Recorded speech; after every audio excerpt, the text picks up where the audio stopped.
നമസ്കാരം. മിന്നൽ മുരളി എന്ന് പറയുന്ന സിനിമ കാണാത്ത ആരും തന്നെ കാണില്ല. ആ സിനിമയിൽ ഒരു സീനുണ്ട്. ഒരു കടയ്ക്ക് തീയിട്ട ശേഷം വില്ലൻ ദാ ഇങ്ങനെ വിളിച്ചു കൂവുകയാണ്. അയ്യോ നാട്ടുകാരെ ഓടി വരണേ, തീ പിടിച്ചേ എന്ന് പറഞ്ഞ് വിളിച്ചു കൂവുന്ന ഒരു കാഴ്ച നമ്മളെല്ലാവരും കണ്ടു കാണും. അമ്മാതിരി രീതിയിൽ ഒരു ആക്ടിങ് നടത്തുന്ന ഒരു ഗവർണർ നമ്മുടെ കേരളത്തിലുമുണ്ട്. പേര് ആരിഫ് മുഹമ്മദ് ഖാൻ എന്നാണ്. പുള്ളിയുടെ പരിപാടി എന്താണെന്ന് വെച്ചിട്ടുണ്ടെങ്കിൽ, പ്രതിഷേധക്കാരെ കണ്ടിട്ടുണ്ടെങ്കിൽ അങ്ങോട്ട് പോയി പ്രകോപനം സൃഷ്ടിച്ച് പ്രശ്നങ്ങൾ ഉണ്ടാക്കി അവസാനം അയ്യോ നാട്ടുകാരെ ഓടി വരണേ എന്നങ്ങ് പറഞ്ഞു കളയും. ഇന്ന് തന്നെ കൊല്ലത്ത് കരിങ്കൊടി കാട്ടി SFIക്കാർ പ്രതിഷേധിക്കുകയാണ്. ആ പ്രതിഷേധക്കാരുടെ അടുത്തേക്ക് 25 മീറ്റർ മുന്നേ വണ്ടി നിർത്തി ആ വാഹനത്തിൽ നിന്ന് ഇറങ്ങി അങ്ങോട്ട് ചെല്ലുകയാണ്. എന്നിട്ട് പ്രകോപനം സൃഷ്ടിക്കുന്നു.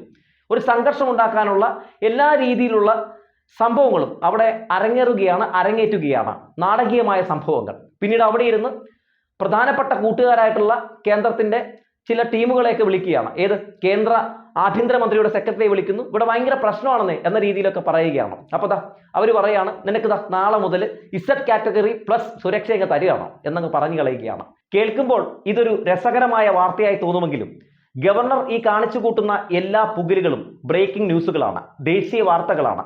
ഇതിലൂടെ ഈ ഗവർണർ നടപ്പിലാക്കിയെടുക്കാൻ ശ്രമിക്കുന്നത് കേരളം ഏറ്റവും മോശം സംസ്ഥാനമാണെന്ന സംഘി പ്രൊപ്പഗാൻഡയാണ്. അതായത് കേരളത്തിൽ ഗവർണർക്ക് പോലും ജീവിക്കാൻ കഴിയാത്ത സ്ഥിതിയാണ് എന്ന് വരുത്തി തീർക്കാനാണ് ഗവർണർ ശ്രമം നടത്തുന്നത്. ഇതിനു മുമ്പും നിരവധി പ്രശ്നങ്ങൾ ഉണ്ടായിട്ടുണ്ട്. പ്രതിഷേധമൊക്കെ നടക്കുന്നത് ആദ്യമായിട്ടൊന്നുമല്ല. പക്ഷേ ഗവർണർക്കെതിരെ ഇങ്ങനെ പ്രതിഷേധം നടക്കുന്നതിനുള്ള കാരണം എന്താണെന്ന് എല്ലാവർക്കും നന്നായി അറിയാം. ഇത് ആദ്യമായൊന്നുമല്ല കേരളത്തിൽ ഗവർണർ വരുന്നത്. ഇതിനു മുമ്പും ഈ പറയുന്ന പോലെ P സദാശിവം ഉണ്ടായിരുന്നു. എത്ര മനോഹരമായാണ് അദ്ദേഹം ഈ കേരളത്തിലെ മികച്ച ഗവർണറായിട്ടിരുന്നത്. കേരളത്തിലെ സർക്കാരിന് അല്ലെങ്കിൽ കേരളത്തിലെ ജനങ്ങൾക്ക് യാതൊരു ബുദ്ധിമുട്ടും സൃഷ്ടിക്കാതെ നല്ല പ്രതിബദ്ധതയുള്ള ഒരു ഗവർണറായിരുന്നു. അതിനുശേഷം ഈ ആരിഫ് മുഹമ്മദ് ഖാൻ വന്നത് മുതൽ തുടങ്ങിയതാണ് ഈ പ്രശ്നങ്ങൾ. ചുമ്മാ പ്രശ്നങ്ങൾ സൃഷ്ടിക്കുന്നു. എന്തിന് സർക്കാർ കൊടുക്കുന്ന ഒരു ബില്ലിൽ പോലും ഒപ്പിടാതെ പ്രതിസന്ധികൾ സൃഷ്ടിക്കുകയാണ്. കേരളത്തെ വലിയ രീതിയിലുള്ള വലിയ പ്രശ്നങ്ങളിലേക്ക് തള്ളിവിടുകയാണ്. എപ്പോഴും 24 മണിക്കൂർ വിമർശനമാണ്. ഒരു BJP-കാരനെ പോലെ സംഘികളുടെ നാവായി ഒരു ഗവർണർ പ്രവർത്തിക്കുകയാണ്. കഴിഞ്ഞ ദിവസം തന്നെ നിയമസഭയിൽ നയപ്രഖ്യാപന വേളയിൽ കാണിച്ചു കൂട്ടിയ പുകിലുകൾ നമ്മൾ കണ്ടതാണല്ലോ. ഇങ്ങനെ കേരളത്തെ ഏതൊക്കെ രീതിയിൽ ബുദ്ധിമുട്ടിക്കാം എന്ന് മാത്രമാണ് കേരളത്തിന്റെ ഗവർണറായിട്ടുള്ള ആരിഫ് മുഹമ്മദ് ഖാൻ ചിന്തിക്കുന്നതെന്ന് തോന്നിപ്പോവുകയാണ്. ആരിഫ് മുഹമ്മദ് ഖാന് കേരളത്തിൽ ഇങ്ങനെ നിൽക്കാൻ താല്പര്യമില്ലെങ്കിൽ ഇട്ടിട്ട് പോയിക്കൂടെ? എന്തിനാണ് ഇവിടുത്തെ ജനങ്ങളെയും ഈ സർക്കാരിനെയൊക്കെ ഇങ്ങനെ വലയ്ക്കുന്നത്? അപ്പോൾ ഇവിടെ നിൽക്കുന്നതിന് ചില താല്പര്യങ്ങളുണ്ട്.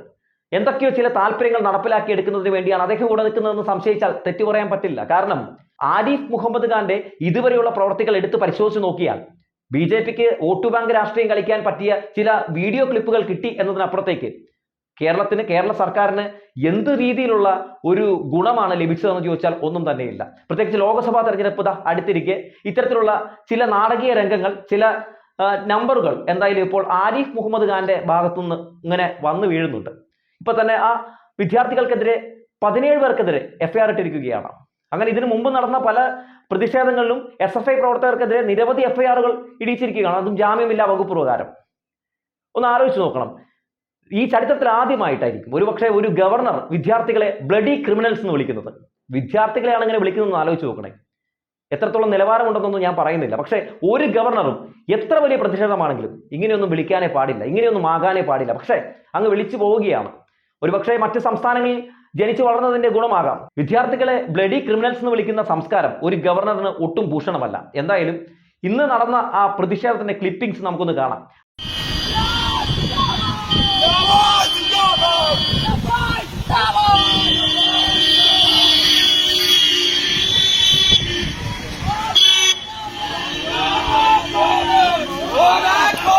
ഇറങ്ങി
മാറി നിന്ന് കരിങ്കൊടി കാണിച്ച പ്രതിഷേധക്കാരുടെ മുമ്പിലേക്ക് മനഃപൂർവ്വം ഗവർണർ വന്ന് പ്രശ്നങ്ങൾ ഉണ്ടാക്കുമ്പോഴും അത് SFIക്കാരാണ് പ്രശ്നക്കാരെന്ന് പറഞ്ഞ് SFIക്കാർക്കെതിരെ കേസെടുത്തപ്പോൾ അത് കൊട്ടിയാഘോഷിച്ച് വലിയ ബ്രേക്കിംഗ് ന്യൂസ് ആയി കൊടുത്ത മാപ്രകൾക്ക് മുമ്പിലേക്ക് യഥാർത്ഥ സംഭവത്തിന്റെ ക്ലിപ്പിംഗ്സ് അങ്ങ് ഇടുകയാണ്. ആ ദൃശ്യങ്ങളിൽ വളരെ വ്യക്തമായി കാണാം.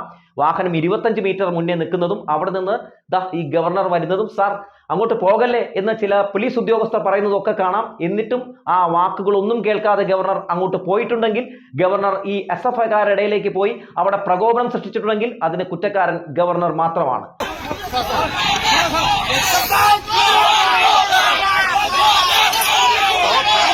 എന്തുകൊണ്ട് ഇതുവരെ ഒരു കേരള ഗവർണർക്കും നേരിടേണ്ടി വന്നിട്ടില്ലാത്ത പ്രതിഷേധങ്ങൾ ഈ ഗവർണർക്ക് നേരിടേണ്ടി വരുന്നു എന്ന് പരിശോധിച്ചാൽ ഈ ഗവർണർക്ക് എന്തൊക്കെയോ പ്രശ്നമുണ്ട്.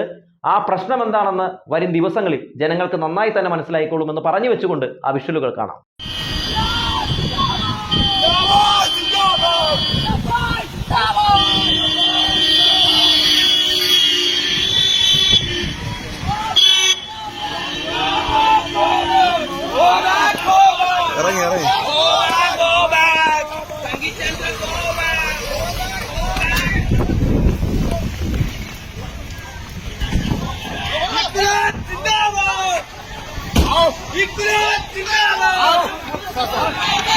It's about